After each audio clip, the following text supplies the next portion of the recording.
Hi everyone, welcome back to my channel. This is Annette. Today I'm going to show you how to make uh, handcrafted envelopes for your homemade cards.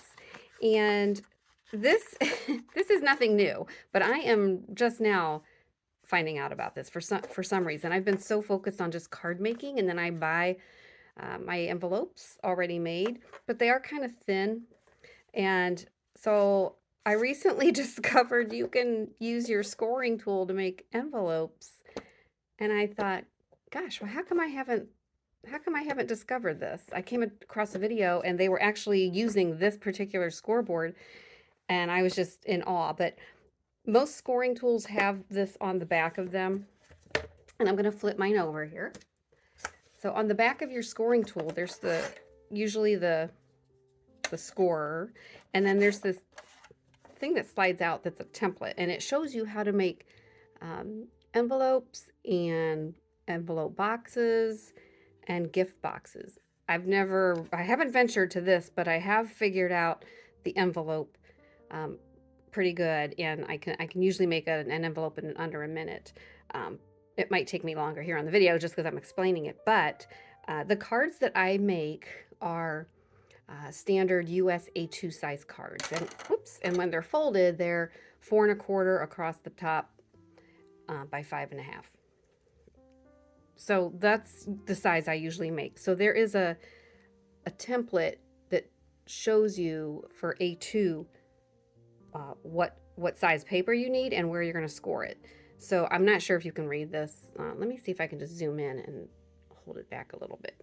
But for an A2 size card, you want your paper to be 8 by 8, and you're going to score it at 3 1/2. All right, so let me zoom back out and show you. And I'm going to flip this back over. And I have found that the best papers to use are papers that are 65-pound weight. They just have a nicer sturdy feel to them, and they really feel good in the hand. They're not real flimsy, but they're not very bulky, and they won't take extra postage. So I've made some samples here, and these I've used pattern paper. And, to address them, if you're mailing them, you can use an address label, or you can use, bring these in, like a white gel pen, or these are real popular right now, or they were for the holidays, the silver or gold metallic markers, or any kind of Sharpie with a fine point that's colored, or black ink. But if it's a real busy pattern, you might want to use an address label, or if you're hand delivering it, you can just use a metallic marker. Those look really nice. Okay, so let me set these aside, and I'm going to show you the paper I'm going to use today. I'm going to just pick a solid color so you can see the score marks easier. And this is a paper pack that I have. The papers are already 8 by 8. But if you don't have this, just take your 8 1/2 by 11 cardstock or 12 by 12 and cut it down to 8 by 8 for a US A2 size card. So we're just going to use green. I think you'll be able to see the score marks. And so this is what you want to do with this little gadget. It has a little notch here on the back, and you just want to place it up in the corner. Let me zoom in so you can see this.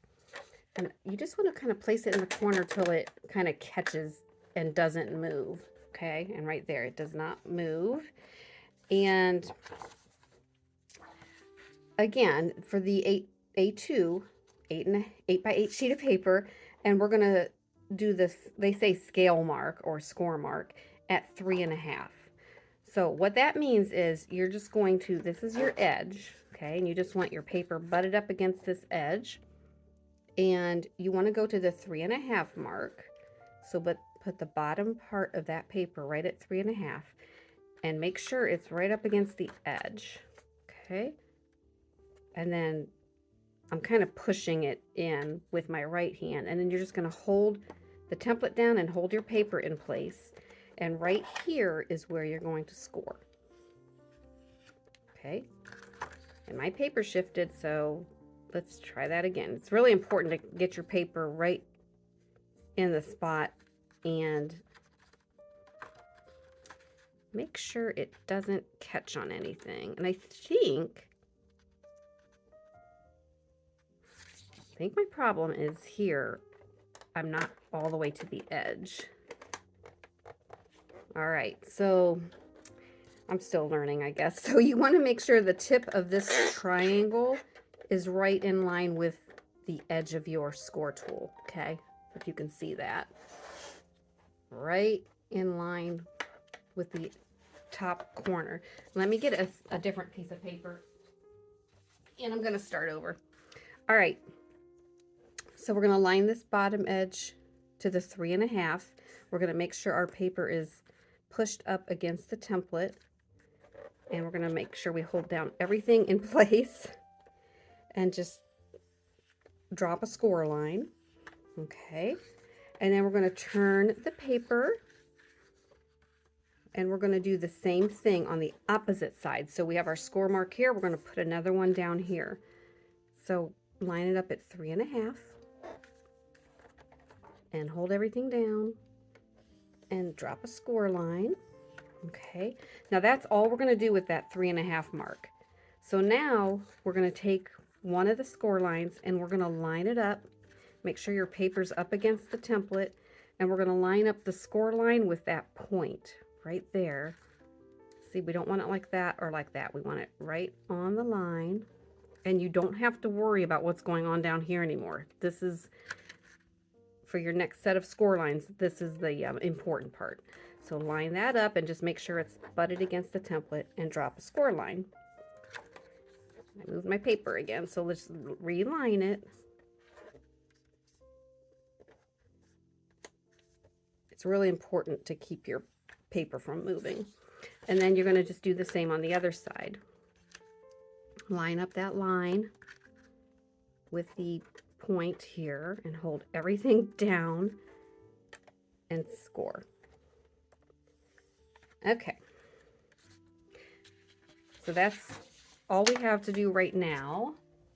And then the next thing is, on each corner you'll have a little triangle. You can see that right there. There's one, and there's one on each corner. And we want to cut that out. Now you can do that with scissors, and I'll show you. You just want to cut this little triangular piece off. So just follow the score line to where they meet, and you got your notch. So you can do that all by hand, or if you have one of these notch and corner punches, all you do here is, this is the notch punch. You just slip your cardstock in, and where these little, I'm going to call them wings, where they are, you want them to line up with the score lines. So you just, I think you can see that. Let me zoom in. I've not done the hyper zoom, but so there you go. You just line up those lines and punch. Okay, and you want to do that all the way around. Again, either using a notch punch or your scissors. Okay, I'm going to do this one again just so it matches the other ones. But again, you can do it by hand if you want.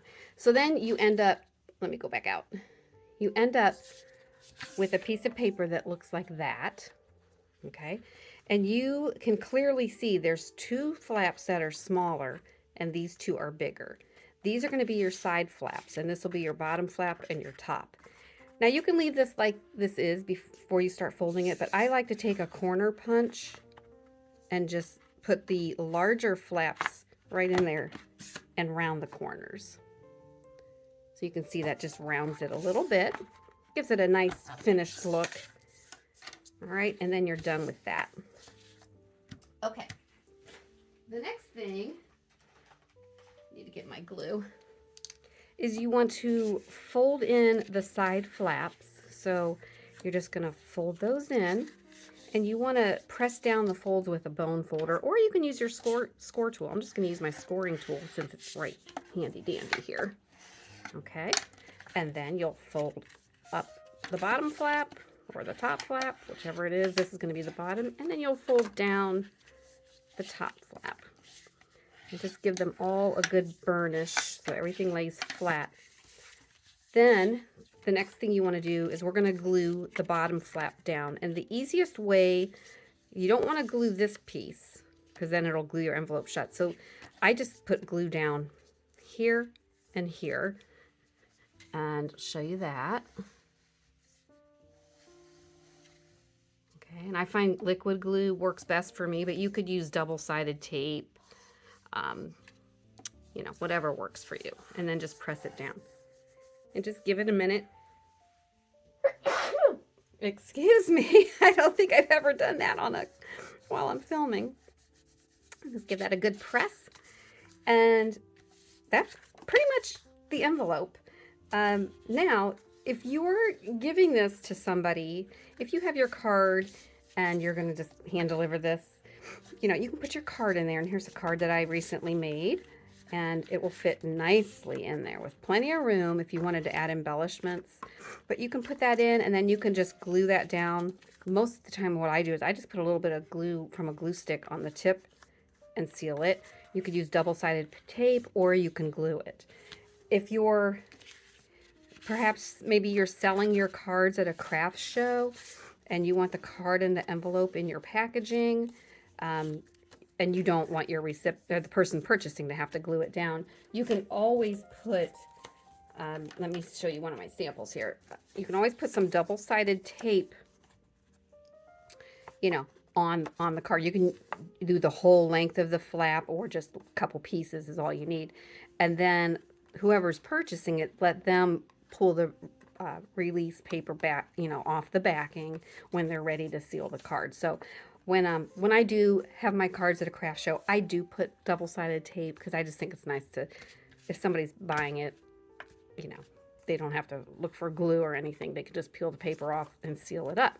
So there you go. Very easy, nice quality envelopes using your scoring tool. So give this a try.